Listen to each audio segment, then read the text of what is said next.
There's a marathon trailer on YouTube, right? Somewhere.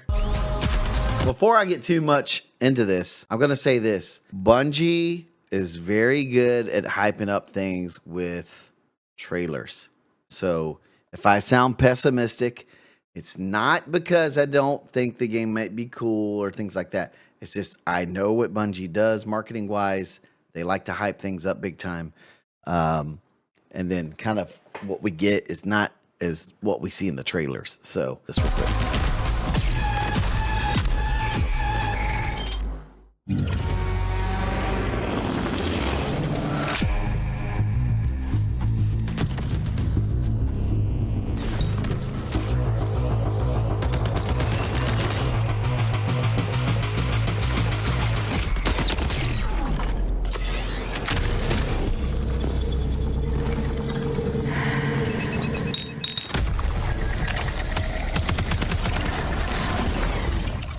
He did. This looks like a combo of like the end of all things. But the dream is not over. My dream. Yours. Oh, so they're like uploading their consciousness or something into AI.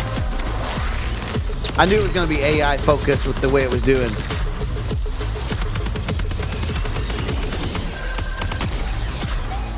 That was a cool dodge.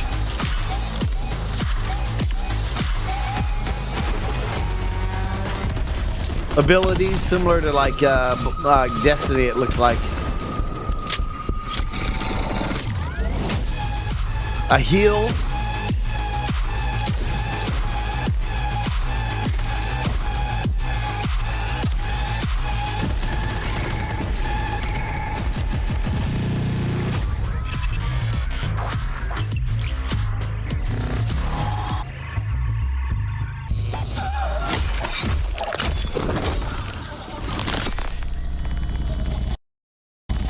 Okay, September 23rd. I don't know, man. It looks interesting. I mean, I don't see anything groundbreaking here.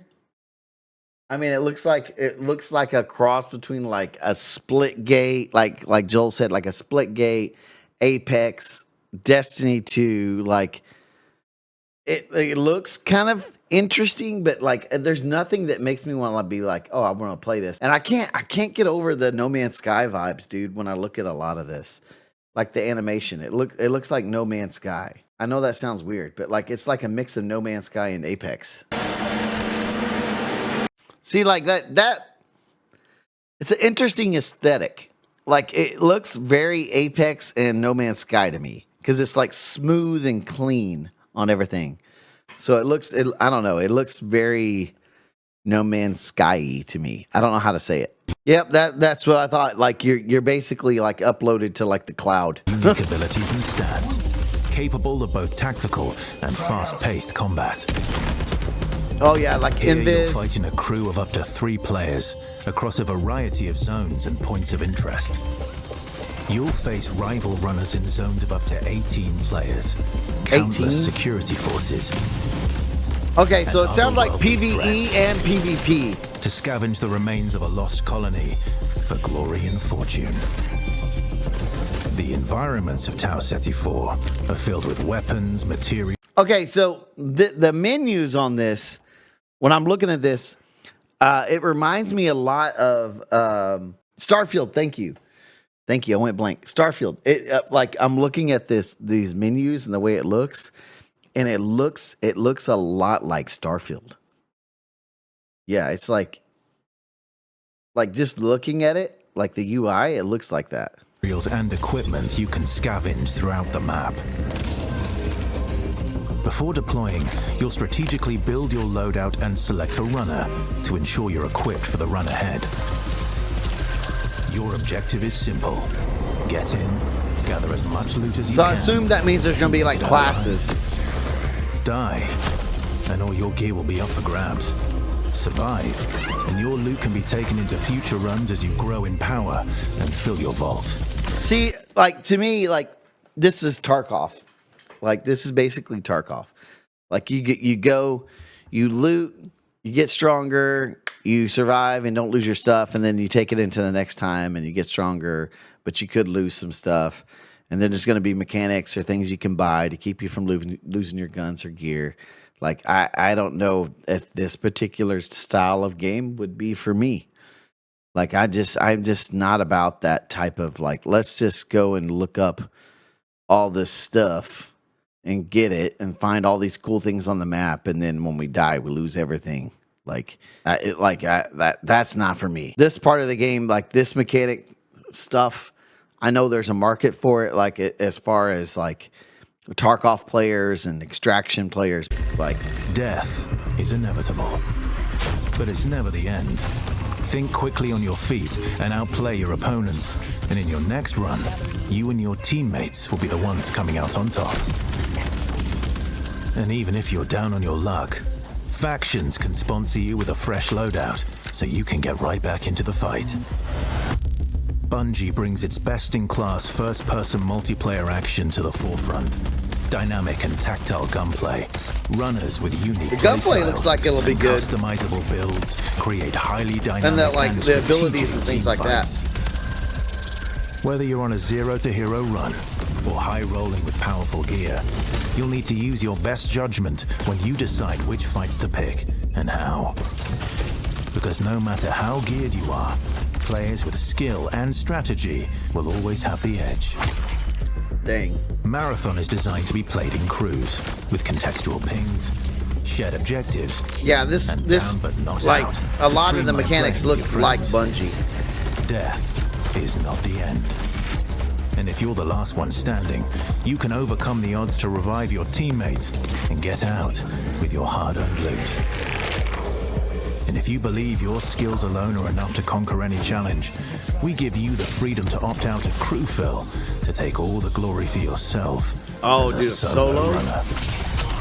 Yeah, there's gonna No be some two players runs that in are crazy Marathon with ever that. play out the same.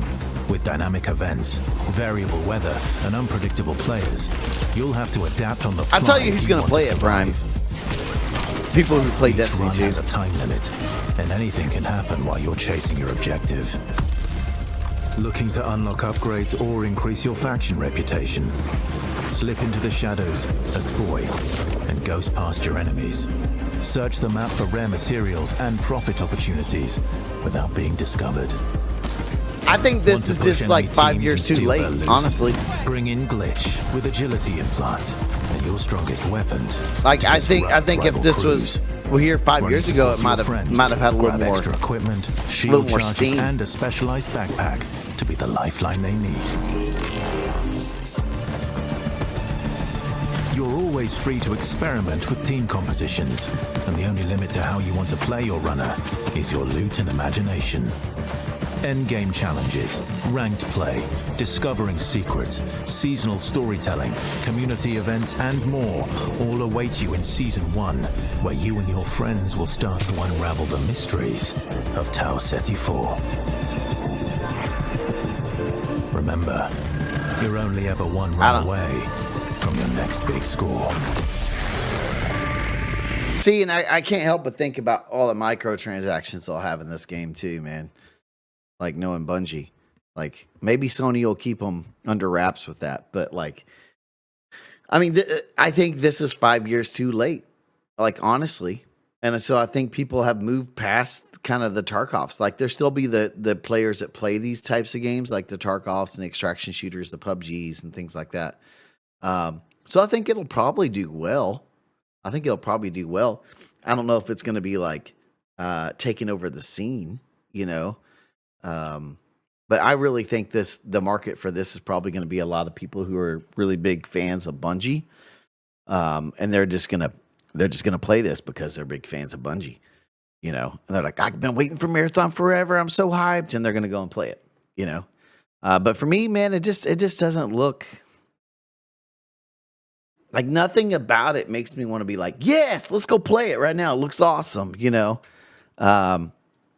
And not priced yet kind of worries you. Yeah. Which I wonder, so there's two options. If they do free to play, then there's going to be a ton of micros. if they do like a $40 price tag, right, with like extra bonuses and a free to play option, that would probably lessen the micros you'll have in game. But I think honestly, for a game like this, it has to be priced probably around $40.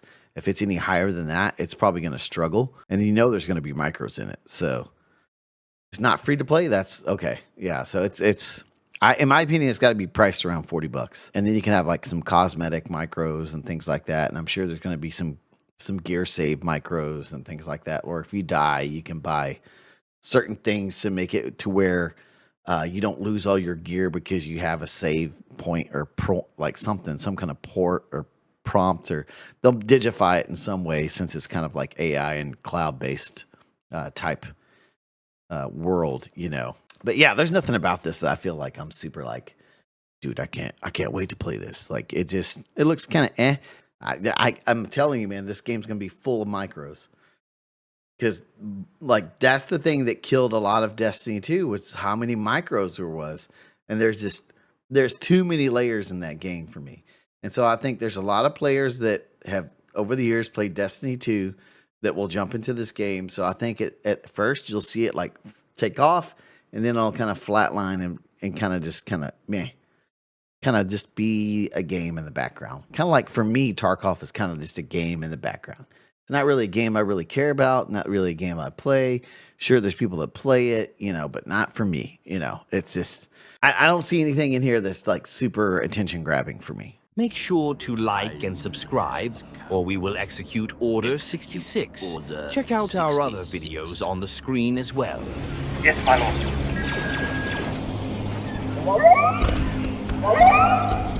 Bastard!